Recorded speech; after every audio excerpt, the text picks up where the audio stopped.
Smoking vaping రెండు different అండి. బేసిక్గా ఏంటంటే రెండు నికోటిన్ ఉంటాయి.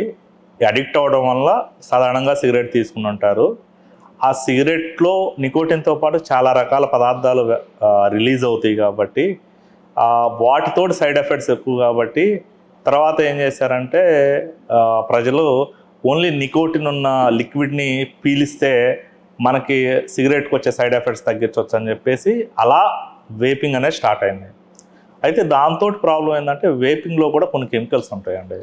వేపింగ్ స్టెబిలైజ్ చేయడానికి వైటమిన్ ఈ ఎసిటేట్ అనే సబ్స్టెన్స్ వాడతారు. తర్వాత ఫ్లేవరింగ్కి డైఎసిటైల్ అనే సబ్స్టెన్స్ వాడతారు. దాంట్లో ఫార్మాల్డిహైడ్, ఆల్డిహైడ్స్ ఉంటాయి. కొన్నిసార్లు హెవీ మెటల్స్ ఉంటాయి మనకు వాడే ఫ్లేవర్ కానీ క్వాంటిటీని బట్టి కానీ. సో వాటిని ఎక్కువగా పేల్చడం వలన ఏంటంటే మొట్టమొదటిసారి 2019లో ఐడెంటిఫై చేశారండి. వేపింగ్ లంగ్ డిసీజెస్ అంటారు, ఈ వ్యాలీ అంటారు. అవి వచ్చే అవకాశం ఎక్కువ ఉంటుంది. సో అది కూడా ఏంటంటే ఎక్కువ పీల్చే వాళ్ళకి, తర్వాత ఈ వేపింగ్ చేసేవాళ్ళు మామూలు సిగరెట్ నికోటిన్తో పాటు కొంతమంది ఏం చేస్తారంటే కెనాబినాయిడ్స్ అంటారు, అంటే మన గంజాయి లిక్విడ్, గంజాయి నుంచి వచ్చే లిక్విడ్ని కూడా దాన్ని మిక్స్ చేసి తీసుకుంటారనమాట.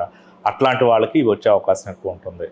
ఏదైనా సిగరెట్ కంటే కొద్దిగా మిగతా సబ్స్టెన్స్ ఎక్స్పోజర్ తక్కువనే కానీ దానికి ఉండే ఇబ్బందులు కూడా దానికి ఉంటాయండి. అందుకని రెండు ఎంకరేజ్ చేయం. ఒకవేళ తప్పనిసరి పరిస్థితిలో ఉంటే nicotine chewing gums, nicotine patches ఉంటాయండి, అవి బెస్ట్. వేపింగ్ అనేది అంత సురక్షితమైనది ఏం కాదు, అది రిస్క్ లేనటువంటిది కూడా కాదు. దానికి ఉండే ఇబ్బందులు దానికి ఉన్నాయి. అందుకని మనకు ఏదైనా సిగరెట్ మానాలి, సిగరెట్ తాగాలి అనిపిస్తే కనుక చూయింగ్ లేకపోతే ఇవి తీసుకోవడం బెటర్ అండి. మెడ్ ప్లస్ లో అదే మెడిసిన్, అదే క్వాలిటీ, మార్కెటింగ్, డిస్ట్రిబ్యూషన్, ఇంకోటి అంటూ వీళ్ళకి అదనపు ఛార్జీలు ఉండవు. అందువల్లే 50 to 80% డిస్కౌంట్ లో మనకు అందిస్తున్నారు.